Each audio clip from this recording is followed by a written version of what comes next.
अबिरल भगति बिरति सतसंगा, अबिरल भगति बिरति सतसंगा, चरण सरोरुह प्रीति अभंगा, चरण सरोरुह प्रीति अभंगा। यद्यपि ब्रह्म अखंड अनंता, अनुभव गम्य भजहि जय संता, अनुभव गम्य भजहि जय संता। प्रगाढ़ भक्ति, वैराग्य, सत्संग और आपके चरण कमलों में अटूट प्रेम का वरदान मांगते हुए श्री अगस्त्य जी प्रभु श्री राम जी से कहते हैं कि यद्यपि आप अखंड और अनंत ब्रह्म हैं, जो अनुभव से ही जानने में आते हैं और जिनका संतजन भजन करते रहते हैं। असतव रूप बखानऊ जानऊ, फिर सगुण ब्रह्म रति मानऊ। संतत दासन देव बड़ाई, ताते मोहि पूछऊ रघुराई, ताते मोहि पूछऊ रघुराई। है प्रभु परम मनोहर ठाऊ, पावन पंचवटी तेहि नाऊ, पावन पंचवटी तेहि नाऊ। दंडक बन पुनीत प्रभु करऊ, उग्र साप मुनि बर कर रहू, उग्र साप मुनि बर कर रहू। मुनि अगस्त्य जी कहते हैं कि यद्यपि मैं आपके ऐसे स्वरूप को जानता हूँ और उसका वर्णन भी करता रहता हूँ, तो भी लौट लौट कर मैं सगुण ब्रह्म में यानी आपके इस सुंदर स्वरूप में ही प्रेम मानता हूँ। आप सेवकों को सदा ही बढ़ाई दिया करते हैं, इसीलिए हे रघुनाथ जी आपने मुझसे ये प्रश्न पूछा है कि मैं कहाँ रहूँ। तो सुनिए प्रभु, एक परम मनोहर और पवित्र स्थान है, उसका नाम पंचवटी है। आप दंडक वन को जहाँ पंचवटी है पवित्र कीजिए और श्रेष्ठ मुनि गौतम जी के कठोर साप को हर लीजिए। बास करौ तह रघुकुल राया, बास करौ तह रघुकुल राया। कीजे सकल मुनिन पर दाया, कीजे सकल मुनिन पर दाया। चले राम मुनि आयसु पाई, तुरतई पंचवटी नियराई, तुरतई पंचवटी नियराई। गीधराज से भेंट भई, बहुविधि प्रीति बढ़ाए। गोदावरी निकट प्रभु रहे, परन ग्रह छाई। सियावर रामचंद्र शंकर हरिओम। मुनि अगस्त्य जी कहते हैं कि हे रघुकुल के स्वामी, आप सब मुनियों पर दया करके वहीं निवास कीजिए। मुनि की आज्ञा पाकर श्री रामचंद्र जी वहाँ पे चल दिए और शीघ्र ही वे पंचवटी के निकट पहुँच गए। वहाँ गीधराज जटायु से भेंट हुई, उसके साथ बहुत प्रकार से प्रेम बढ़ाकर प्रभु श्री रामचंद्र जी गोदावरी जी के समीप पर्णकुटी छाकर रहने लगे। जब ते राम कीन तह बासा, जब ते राम कीन तह बासा। सुखी भये मुनि बीती त्रासा, सुखी भये मुनि बीती त्रासा। गिरिवन नदी ताल छवि छाए, दिन दिन प्रतियति होई सुहाए, दिन दिन प्रतियति होई सुहाए।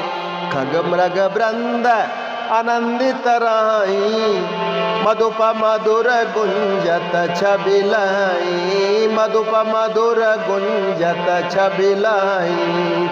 शोभन बरनिन सकाई राजा, जहाँ प्रकट रघुबीर विराजा, जहाँ प्रकट रघुबीर विराजा। जब से श्री रामचंद्र जी ने वहाँ निवास किया, तब से मुनि लोग सुखी हो गए, उनका डर जाता रहा।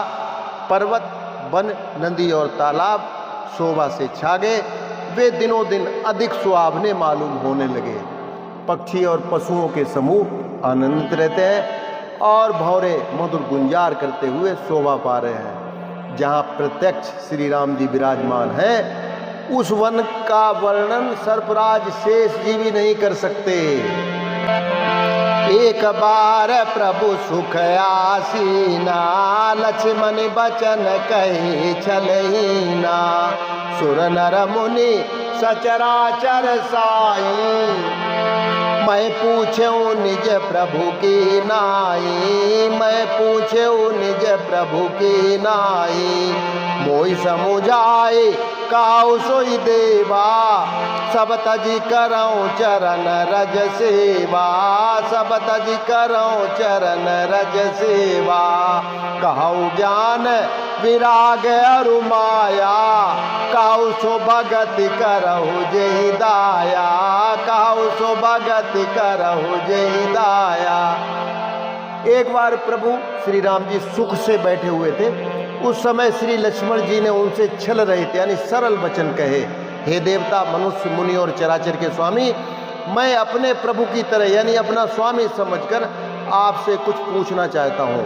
हे देव, मुझे समझाकर वही कहिए जिससे सब छोड़कर मैं आपकी चरण रज की ही सेवा करूं। ज्ञान, वैराग्य और माया का वर्णन कीजिए और उस भक्ति को भी कहिए जिसके कारण आप दया करते हैं। ईश्वर जीव भेद प्रभु सकल कहो समुझाए, जाते होई चरण रति शोक मोह भ्रम जाए। सियावर रामचंद्र शंकर हरि ओम। थोरे मैं सब काऊ बुझाई, सुनऊ तात मति मन चित लाई। सुनऊ तात मति मन चित लाई। मैं अरु मोर तोर तय माया, जही बस कीने जीवन काया। जही बस कीने जीवन काया। हे प्रभु, ईश्वर और जीव का भेद भी सब समझा कर कहिए, जिससे आपके चरणों में मेरी प्रीति हो और शोक, मोह तथा भ्रम नष्ट हो जाए। तो ये सुनकर प्रभु श्री राम जी श्री लक्ष्मण जी से कहते हैं कि हे तात, मैं थोड़े ही में सब समझा कर कह देता हूँ, तुम मन, चित्त और बुद्धि लगाकर सुनो। मैं और मेरा, तू और तेरा, बस यही एक माया है जिसने समस्त जीवों को अपने बस में कर रखा है। गो गोचर जहाँ लगी मन जाई, गो गोचर जहाँ लगी मन जाई। सो सब माया जाने भाई, सो सब माया जाने भाई। तेहि कर भेद सुनो तुम सो, विद्या पर अविद्या दो। विद्या पर अविद्या दो।